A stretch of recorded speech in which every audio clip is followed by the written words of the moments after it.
दोस्तों, money for all channel में आप लोगों का एक बार फिर से स्वागत है।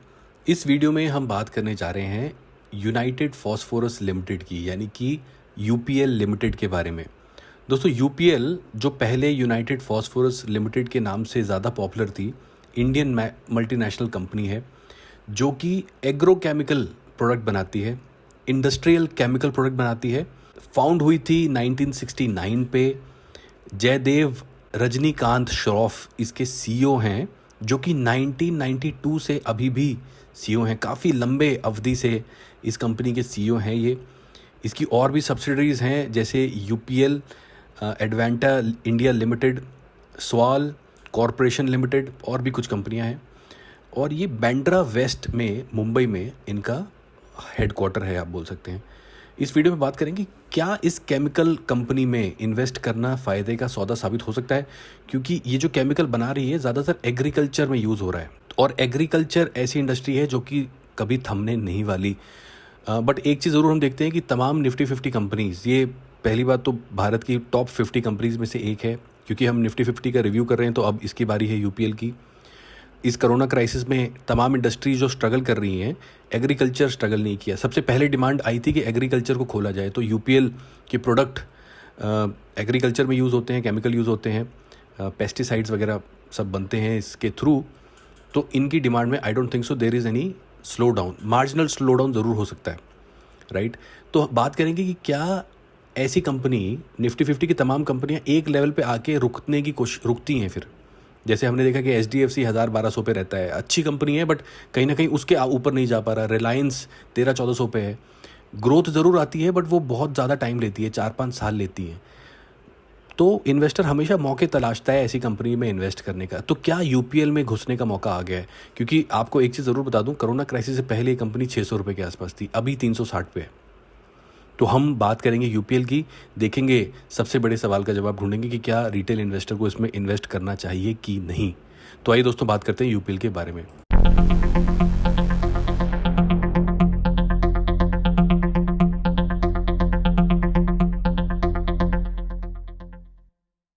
मैक्सिमम चार्ट में आपको दिखा देता हूँ। एक बहुत शानदार चार्ट दिख रहा है मुझे, एक अपमूव की तरफ इशारा कर रहा है। स्पेशली 2013 के बाद से इसमें एक बहुत अच्छी अपमूव रैली देखने को मिली है। 2017 से ज़रूर 2018 के बीच में एक डाउनफॉल देखने को मिला था, बट फिर उसके बाद से हमें ऊपर का ट्रेंड देखने को मिला है। कोरोना क्राइसिस से पहले ये कंपनी, लाइक आई सेड, लगभग 600 रुपये के आसपास थी, गिरी ऑलमोस्ट 50%। अब वहाँ से जो रिकवरी है वो लगभग 21% हो चुकी है, बट अभी भी कोरोना क्राइसिस से पहले के मुकाबले लगभग 39-40% डाउन है। 5 साल में इसके रिटर्न में देखूं तो मुझे 75% रिटर्न दिख रहे हैं, जो कि बहुत ज़्यादा स्ट्रॉन्ग नहीं है, क्योंकि कुछ निफ्टी 50 कंपनी तो 250-300% तक रिटर्न दे चुकी हैं 5 सालों में।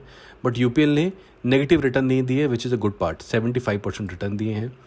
एक साल में पकड़ूं तो एक साल में इसने नेगेटिव 20% रिटर्न दिए हैं, और 6 महीने में भी इसने नेगेटिव 13% रिटर्न दिए। यानी कि लॉन्ग टर्म के लिए ये कंपनी ज़्यादा, आप बोल सकते हैं, फ्रूटफुल रही है अपने इन्वेस्टर के लिए, विद 75% रिटर्न।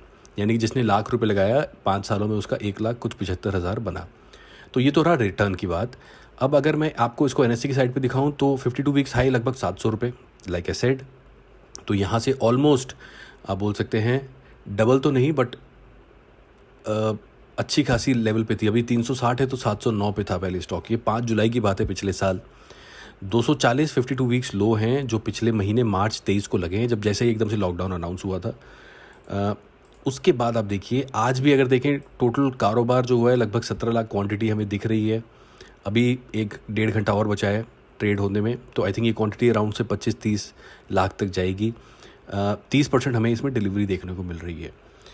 वहीं अगर मैं इसकी कंपनी इन्फॉर्मेशन की बात करूं तो मुझे शेयर होल्डिंग पैटर्न्स में 27% प्रमोटर के पास दिख रहा है, पब्लिक के पास 72% दिख रहा है। वॉलेटाइल है दोस्तों, पब्लिक के पास ये स्टॉक ज़्यादा है, इसलिए ये 40% गिरा। वरना आने वाले जो हम पॉइंट्स डिस्कस करेंगे, देखेंगे कि क्या बिजनेस मॉडल स्ट्रांग है। क्योंकि अगर वो स्ट्रांग है, और क्योंकि पब्लिक के पास एक्सपोजर ज़्यादा था इसलिए गिर गया, तो ये एक अच्छा मौका साबित भी हो सकता है इसमें एंट्री का। 27% में से लगभग 0.65% जो शेयर हैं वो प्लेज्ड दिखाई दे रहे हैं। तो प्रमोटर के पास भी जो शेयर है, होल्डिंग है, उसमें हमें प्लेज दिख रहा है, which is a negative part. So दो नेगेटिव हैं। प्रमोटर के पास जो होल्डिंग है उसमें प्लेज्ड परसेंटेज है, पब्लिक के पास एक्सपोजर बहुत ज़्यादा है जो कि इसको वॉलेटाइल स्टॉक बनाता है। अब मैं एक आपको ऑप्शन चेन पे लेके चलता हूँ जिससे इसके शॉर्ट टर्म में किस तरीके से मूव्स रह सकते हैं उसके बारे में पता लगेगा। तो दोस्तों देखिए, ये रहा मेरे पास इसका ऑप्शन चेन का डेटा। अभी है 360 पे, तो यहाँ पे है ये।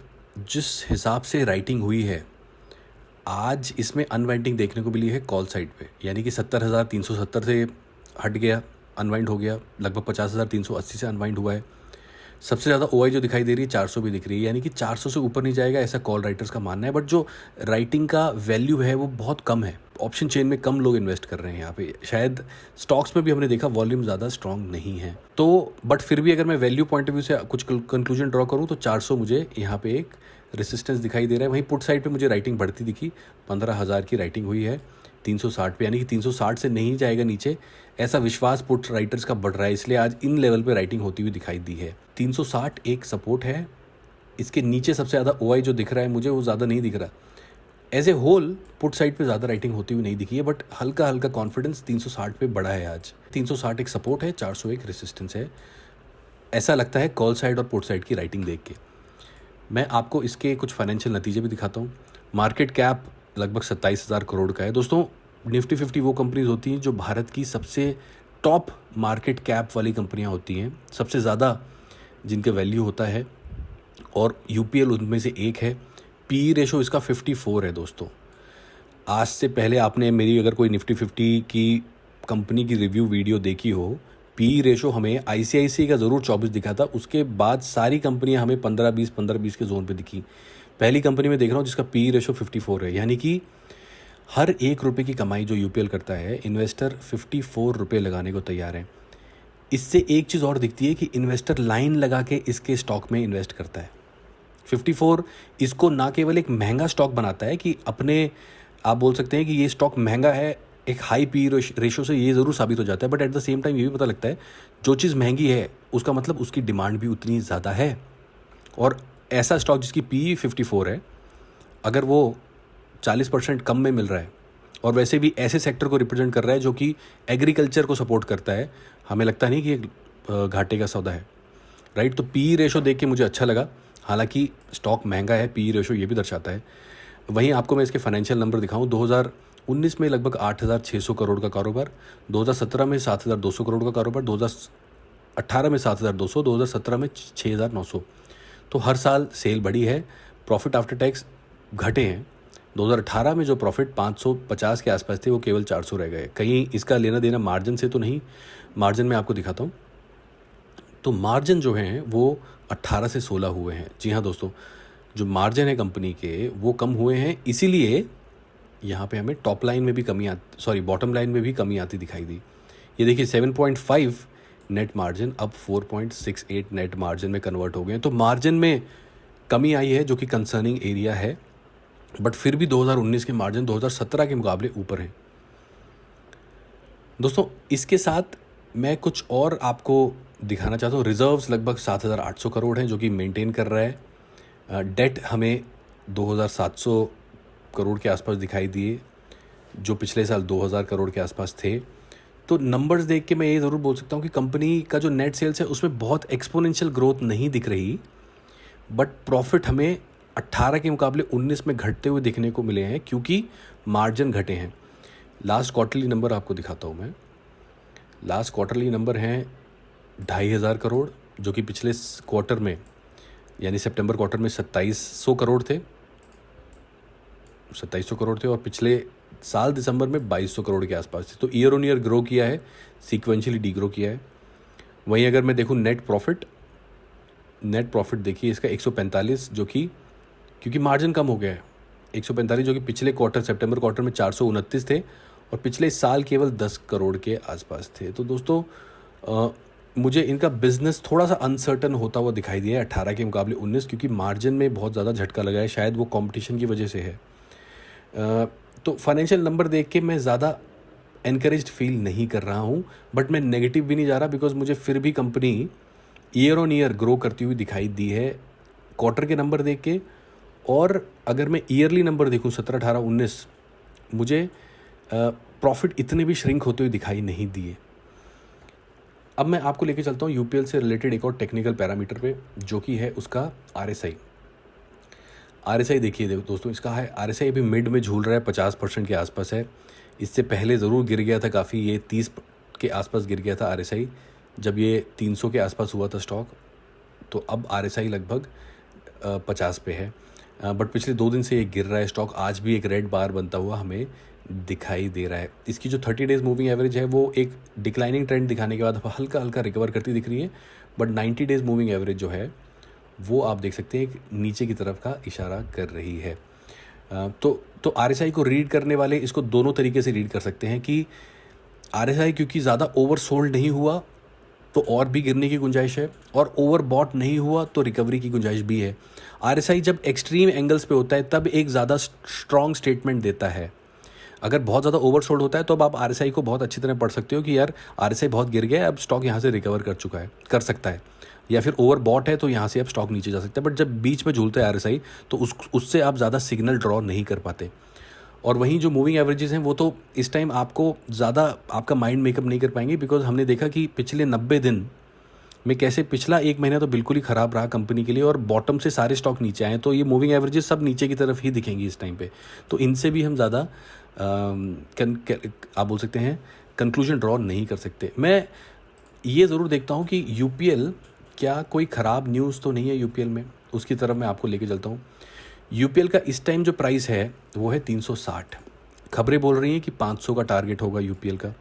एक और खबर बोल रही है कि यहाँ से 100 रुपये की अपमूव आती हुई देखने को मिल सकती है। उसके बाद trending stock UPL price zooms 15% as Nifty goes up, target price 500। UPL limited gain leads gainer in A group. UPL target 75 crore इन्होंने पीएम केयर में भी दिए। तो दोस्तों जितनी भी तमाम मीडिया कवरेज है वो एक एग्रेसिव टारगेट की तरफ इशारा कर रही है, यानी कि 360 से 450 की तरफ इशारा कर रही है। अब सबसे बड़े सवाल का जवाब कि क्या यूपीएल में इन्वेस्ट करना चाहिए कि नहीं।